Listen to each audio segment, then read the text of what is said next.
Okay, so just to review things. Last week we started off with the discussion of the cults and the occult, which are not the same thing. We're looking at that tonight.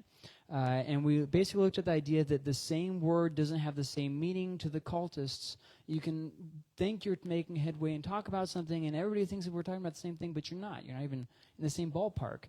You would use words like God, salvation, sin, demons, and to them, they don't mean what you mean. And so you're having this conversation, and you're not seeing eye to eye, but in their head, they're like, yeah, that's what I meant.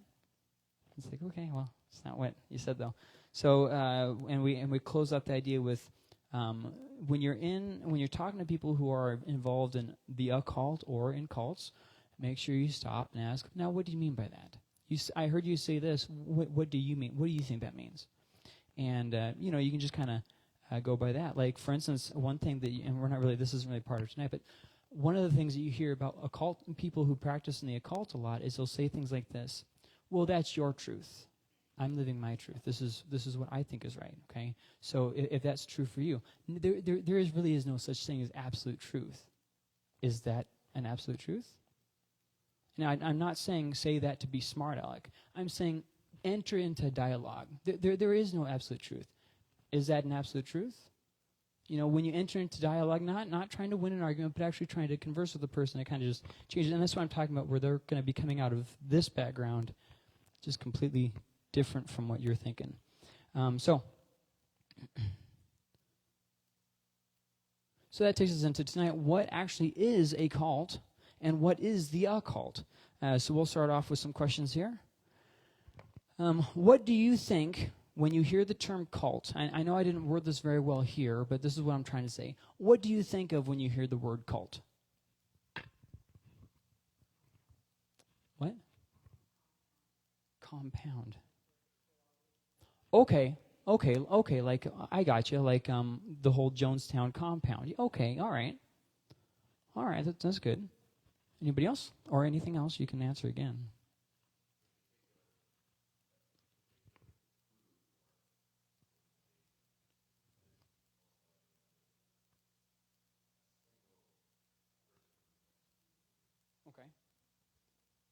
Okay.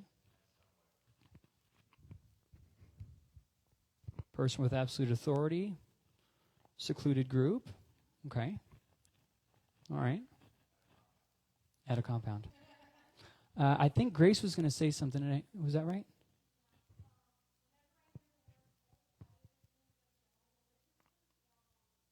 You just think of Jehovah's Witness or Mormon.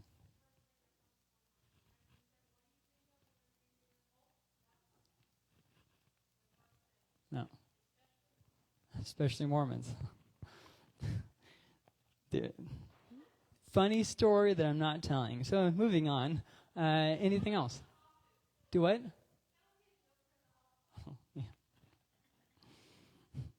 My office is kind of like Las Vegas. Whatever happens in there just stays in there, and we don't talk about it. Never happened. So yeah, what do you think with the term cult? Anybody else want to throw their hat in the ring?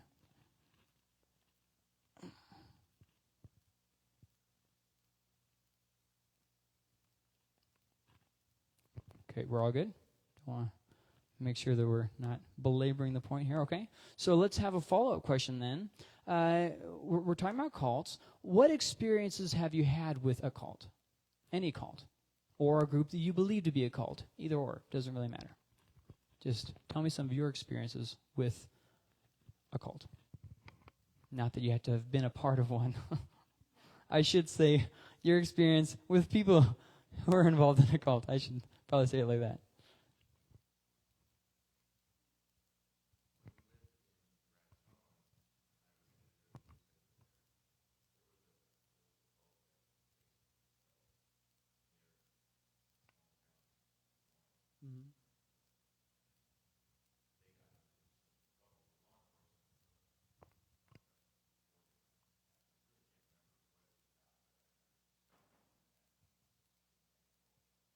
Mm-hmm. Right. Well, I'd be very interested to read about that, because there's somewhere I can look that up, or...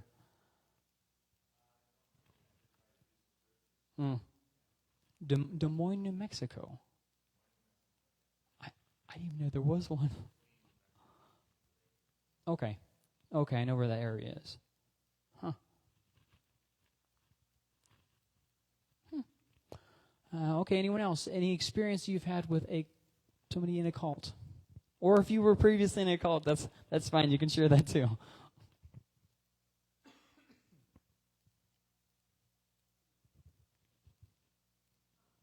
Go ahead.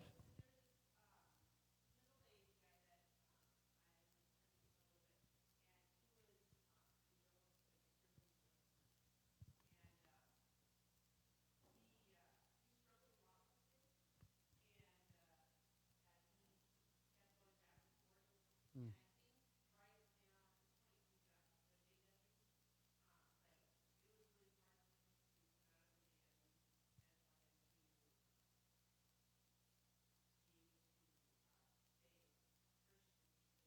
Mm.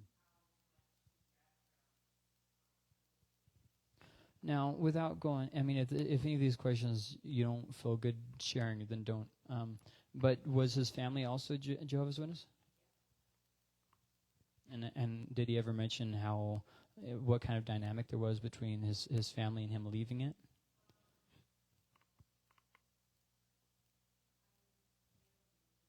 Okay. Okay.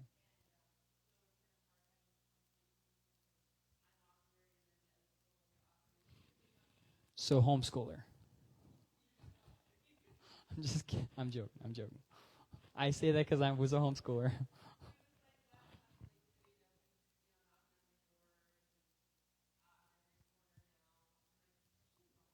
Yeah, I know.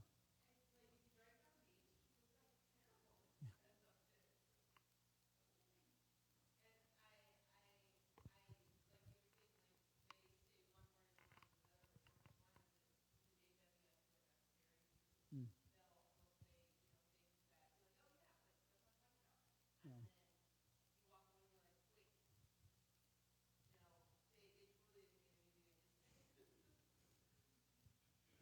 Yeah. Mm. Yeah. Well, thank you for sharing about that. Anybody else want to share any experience that you've had with somebody who's in a cult or like that? Go ahead.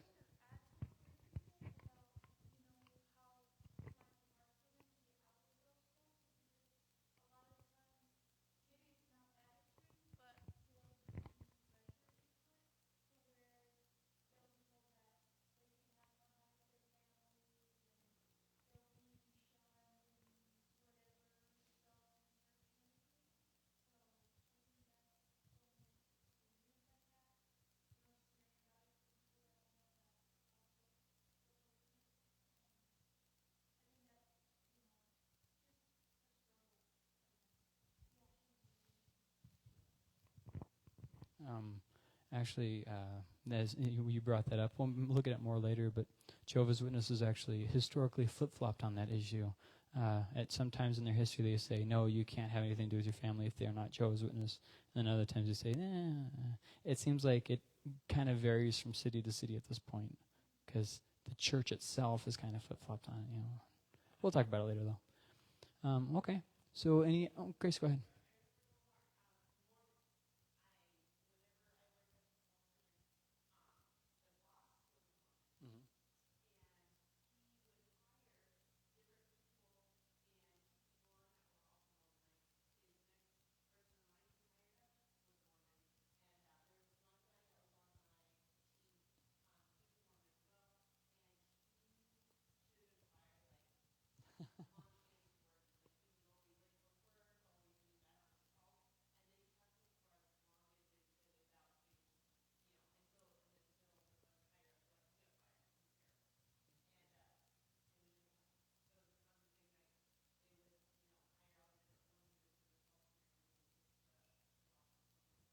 So you're saying that if any of us need a job,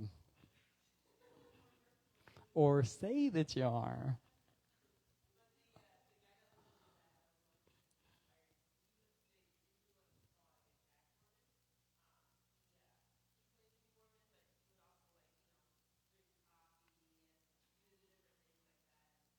I bet you he didn't even wear his underwear.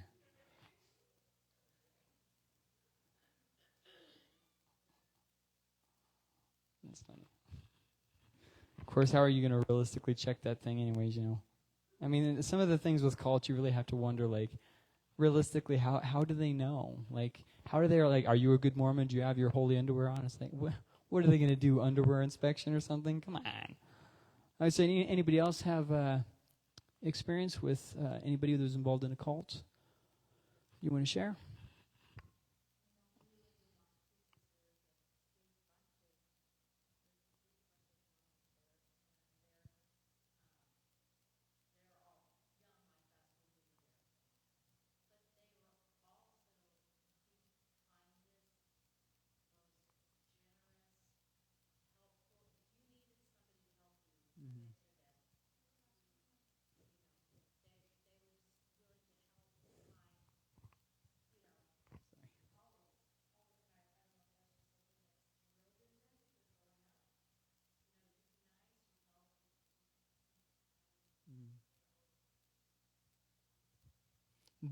See, this is the good side of having to earn your way to salvation.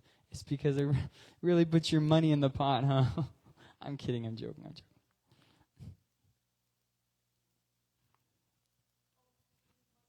Mm-hmm.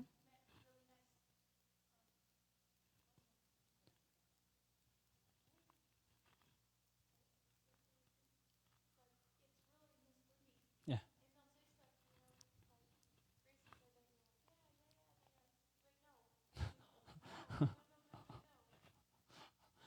Can we take backsies? Are we doing that? Yeah. Yeah. Yeah. So a couple, unless there's somebody else that wants to share. Okay. A couple different definitions of a cult. So the word cult comes to English, it goes Latin, French, English. In Latin, it's claire. In French, it's culta. And in English, it's cult. And the word here, basically, and this is, I had to write this down because it gets a little bit confusing. So originally, the basic idea of the word was like to cultivate. We actually, in English, have a lot of different words that kind of came from this whole background here. But then it kind of had another idea of like, kind of like to worship. And then it kind of moved over into, you could, for someone to be a cult was more of a general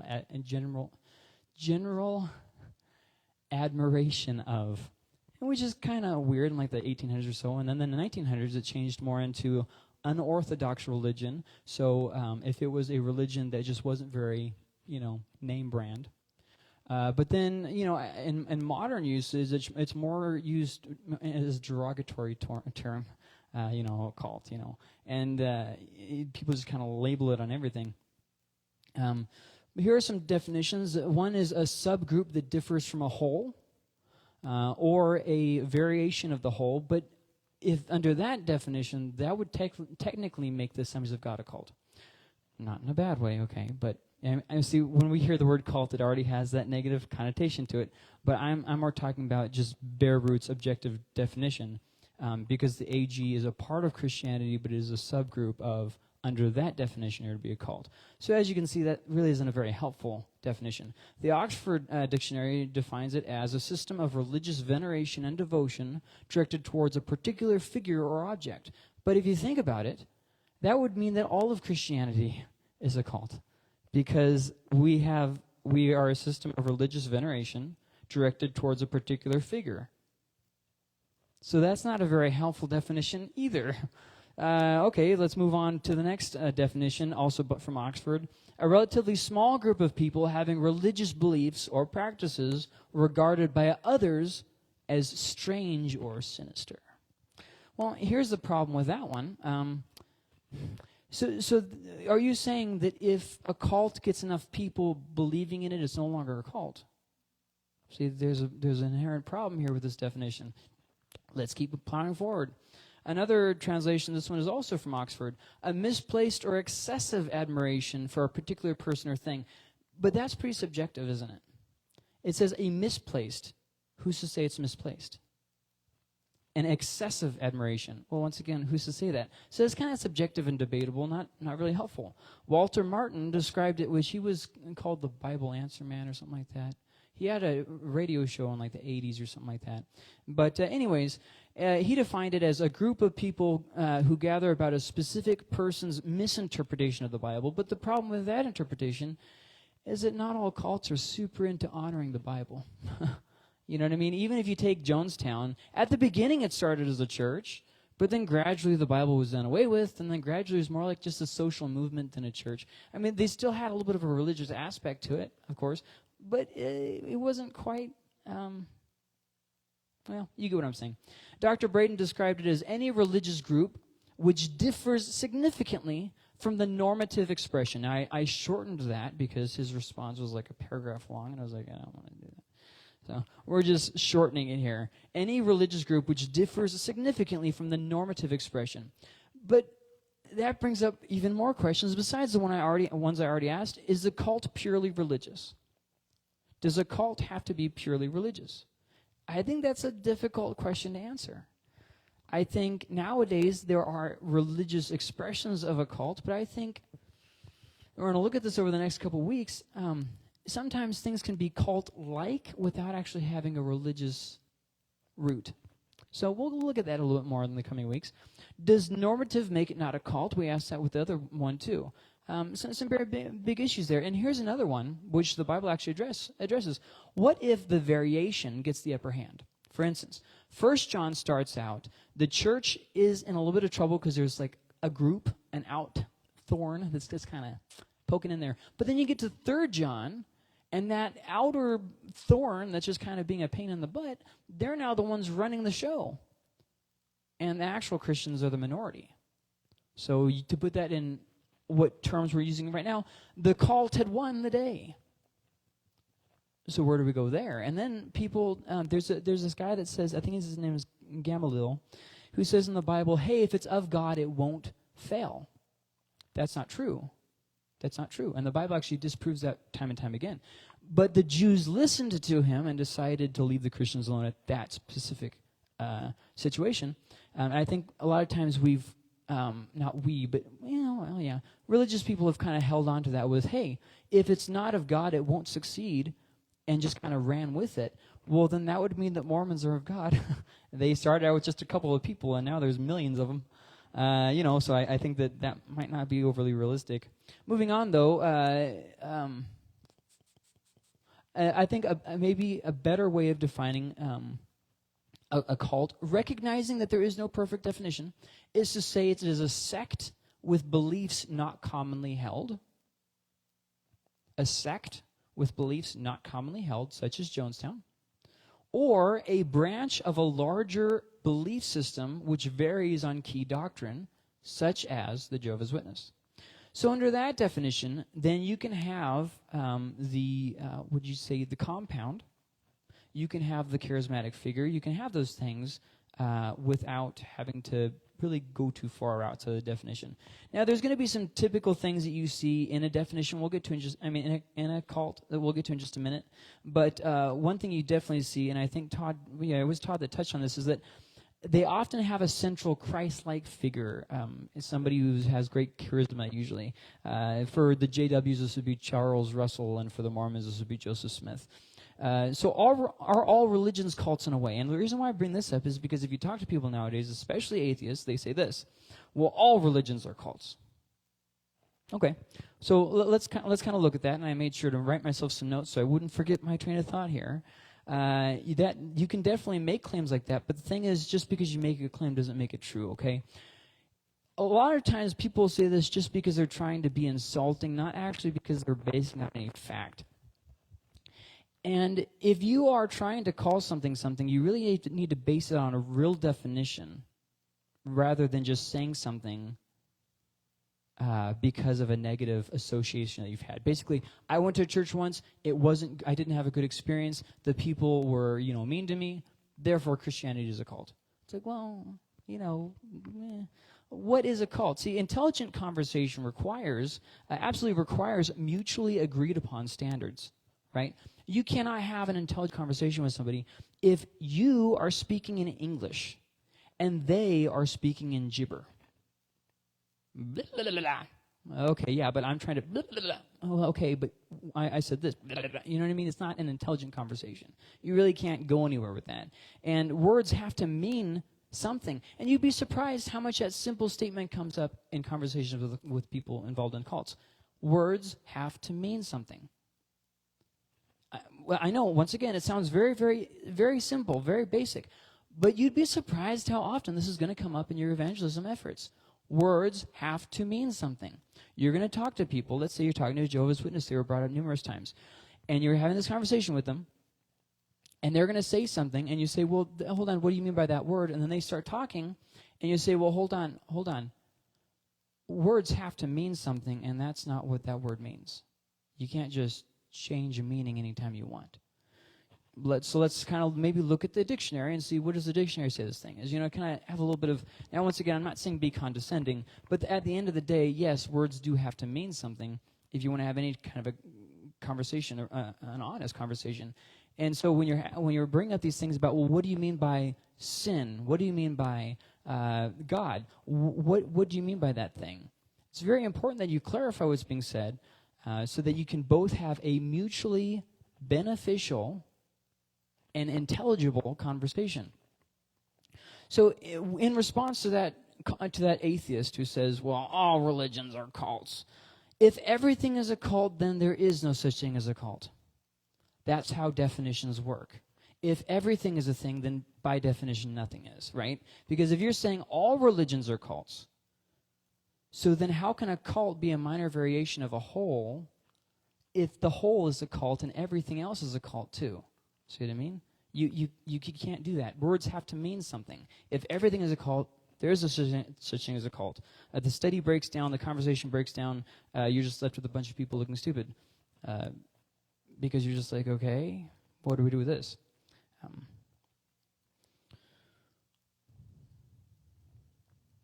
Okay. A few other things to look at. I mentioned this before. I want to mention it again. Our culture displays cult-like philosophy in a lot of things, which is why we're going to be watching those documentaries over the next 4 weeks. Because we're looking at cults, we're looking at the occult, and it's important to see how Satan has kind of stuck his finger into religions and then out into the culture, and how it's kind of spread. So we're going to look at that, and I think it's very important that we go to these movies, to these documentaries, with the idea already of cults. So there are some things that are gonna be kind of standard in cults. Some common factors, if you will. The first, cults offer an alternative interpretation. It's a very common thing. Instead of, this is what the Bible says, well, yes, but the truth was hidden for all these generations. We have the truth. Okay. Science says this, but we say this. There's always this alternative interpretation. People have gotten it wrong for years. And when you look at it like that, you can definitely see how atheism kind of has a lot of cult-like things that it does. With, just kind of breaking down words don't really mean as much anymore. They just they mean something else when they say the words. Like they'll say, for instance, up and down, they'll say, God does not exist. But then they'll talk about nature as though it is a God. They'll say, nature has designed this where it has exactly what it needed when it needed it to evolve to this point. So they're talking about something that is able to foresee things and has great power and can design and work things towards an intended purpose. That's God. So you see, the whole time you said, I don't believe in God, but then you just defined to me that nature is God. And that's why I'm saying, really clarify terms here. Because when you start studying cults, you see how it's kind of getting into everything. It's getting everywhere. So cults offer an alternative interpretation. Number two, cults typically have a central Christ-like figure. We already looked at that, but think of Jonestown, Jim Jones. Oh, he's Christ, and when he would even say blasphemous things, hey, it's okay because he's Jim Jones. We'll look at more of that later. Number three, cults typically will redefine words. They love doing this. And we looked at this last week, and we're going to look at it again. It's going to be one of those things that's just a repeating thing over and over again, so let's not waste too much time here. Number four, cults have secret rites and rituals most often. Most often. For instance, once again, Mormons with their holy underwear. They have these like secret rituals, these secret rites, these things that not everybody knows about. And you kind of have to be in the in club, right? Well, in the Assemblies of God, we don't have things like that. When you walk in the door, you're going to know what we believe from day one. There's not like some higher teaching like in Scientology where you have to like get to a certain level and pay a certain amount in tithes before you get the greater understanding. We all have the same Bible. We all have, the same knowledge from the get-go. As soon as you walk in the door, there's nothing hidden from you, right? Online, we post the same stuff. It's all the same. There's nothing hidden. Absolutely nothing. In fact, I am licensed with the Assemblies of God, and I can't even be a part of a group that has anything to do with this. Like, for instance, I cannot be a Freemason. You might say, well, Freemasons aren't bad or whatever. You might have that idea. Either way, regardless, it's a moot point because I can't be one anyways. So next up, which I think I'm on 5 maybe, cults are typically not open to honest dialogue. Now, this is extremely important to note because, remember, we as Christians don't need to block ourselves off. We don't need to be scared that we're going to have a conversation with somebody and they're going to disprove our faith. I can't talk to an atheist. I can't talk to scientists. I can't talk to... because they're going to disprove my faith. If it can be disproven that quickly, you probably aren't really standing on faith anyways. You're probably standing on a tradition, which don't worry too much about that, right? That has its own way of working out. And I think every Christian has a little bit of like flimsy belief, which is important to acknowledge because I'm not saying Christianity is a flimsy belief, but every Christian has a kernel of flimsy belief in them. And the more you witness and evangelize and talk to people, the more your own faith is strengthened. But there's some things that you're not even aware that you have a lack in your faith because you don't talk to people. But when you do start talking to people, you start seeing the holes in your beliefs and you start growing in your faith. Very important part of spiritual maturity as a Christian is entering into dialogue. So, but cultists are typically not open to dialogue. You can't ask questions. You can't, like Jehovah's Witnesses does this all the time. You can't ask questions. You can't, you can't, none of that. So, okay. Those are like 5 quick things that are typical of cults.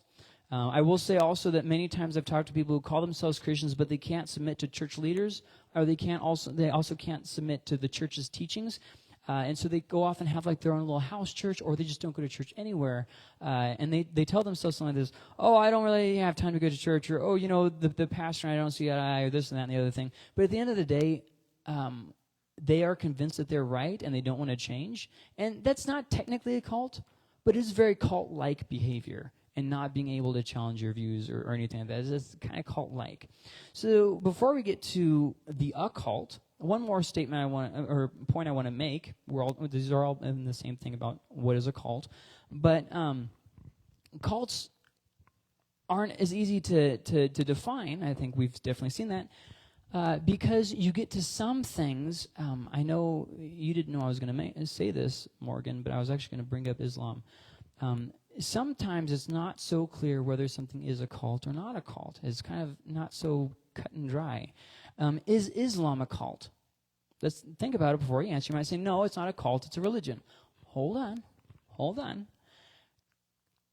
Islam would not exist if it wasn't for Judaism and Christianity. Islam is a direct result of. You could say Judaism was the father, Christianity was the conclusion, the intended purpose of the law, and then Islam is a corruption of the two combined, where you're trying to go back to the law while also fleeing from the law. It's a religion of contradictions.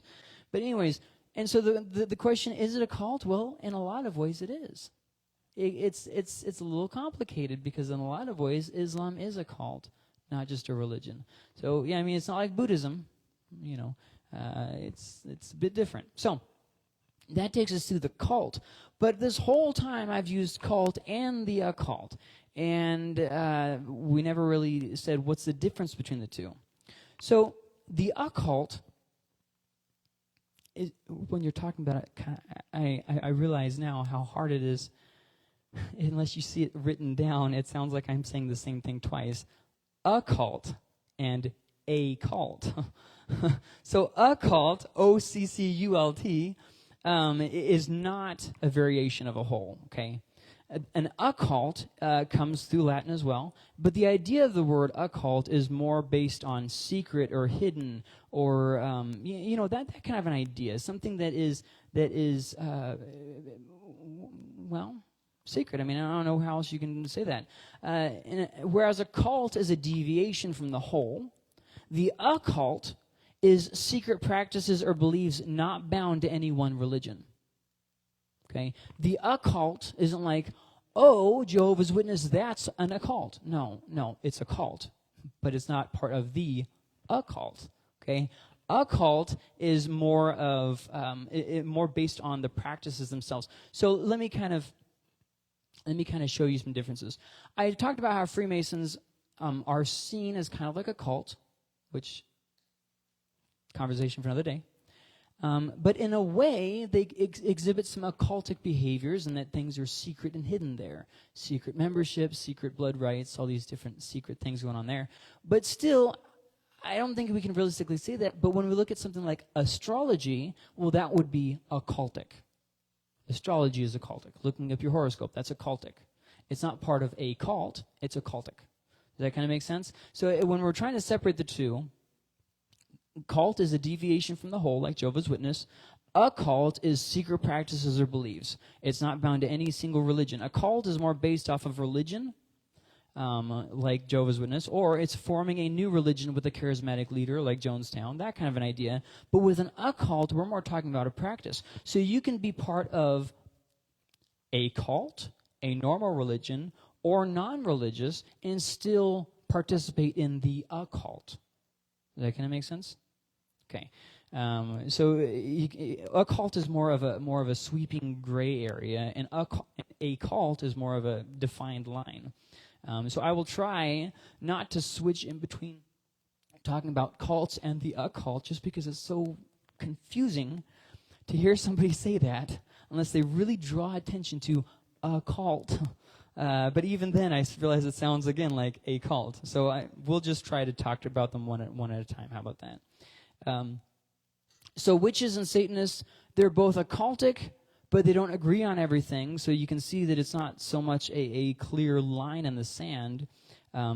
You could say that the occult, it's practice that transcends belief. So you can be part of Jehovah's Witness as a cult, but then still practice astrology as an occultic thing. So once again, these definitions are not perfect. They're not really meant to be. And you're going to find that there's a lot of overlap between the two, and times when they can't really be clearly defined. So it's not always going to be clear-cut, and there's going to be overlap. And you just kind of have to remember, this is the general idea of what a cult is and what the occult is.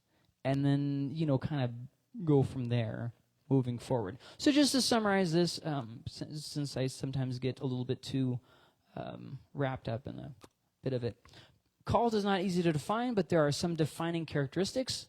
And the occult isn't a single belief system, but similar practices of various belief systems. And we'll look at this later. But there's a lot of times when things that are occultic have been repeated throughout history in different times in different places without people having necessarily had contact with each other. There's these certain practices that just kind of creep up over and over again. And they have different, expressions, but the same kind of idea behind them. So maybe bone reading here versus liver reading here. It's the same kind of an idea, but it's just a little bit different, but it's the same kind of idea of trying to manipulate the gods. And so anyways, or divine essences or sparks or, whatever. So any questions about any of this? The big idea I want you to get from tonight is what a cult is, minor variation of a whole, and what the occult is, practices that are no bueno. And so last week, the whole main point I wanted you to get was just that cults will use the same words and have a completely different meaning. We're trying to really stick with one main idea per night, just so that this doesn't get overwhelming, because studying the cults and the occult can do that, definitely. Also, I want to give out a little bit of warning. I very much so guide these conversations to make sure it doesn't get into these darker areas. But by its nature, anytime that you study the occult or cults, it's very easy to start to drift and kind of fill a pool, you know what I mean, where your faith might seem a little bit, maybe they are right. You know what I mean? That is a very real danger anytime you study the occult. Anytime. So I want to just real quick from the get-go, make sure that you're staying in your word. If you're coming to this study, make sure that you are staying in your word and staying in prayer. Okay? Because Satan is slick. He doesn't get us in the areas of our strengths. He gets us in the areas of our weaknesses. Which, that's the funny thing, is because we think we're strong in areas, so we don't guard in those areas. And so Satan comes up in those areas, right? If you're defending in a certain area, hey, I have a lust problem, so I'm going to do things to protect against lust. See what I mean? Now my weakness has actually become my strength. But if I say, oh, I don't have a problem with that, I would never cheat on my spouse. Well, so I'm not protecting myself against that. And so then I've left the door wide open for Satan to lead me into temptation. See what I'm getting at here? So make sure that, oh, I would never do that. Well, smarter men than I have failed, so be careful about that. And like I say, I do guide these and make sure that we don't get too heavy into things. But especially if you go off and do study on your own, make sure that you know where the line is. And, don't get too obsessed with things. Don't get too focused on it. So, okay. If there are no questions? Sure. Yes. Give your interpretation, but let me give you the mic.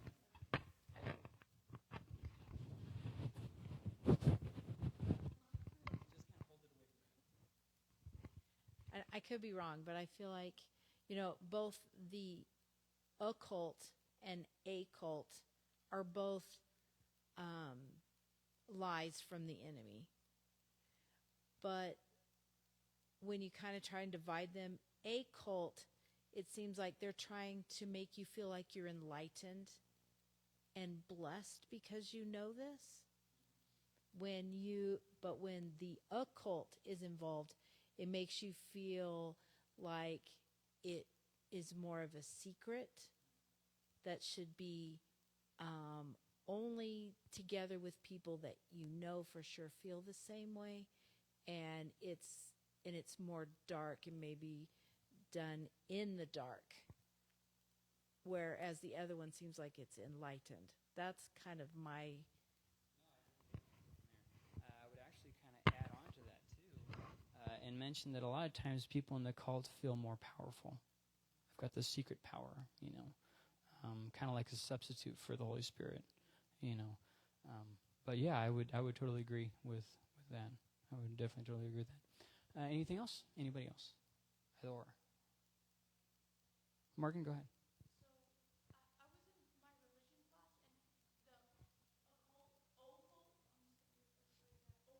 Sure.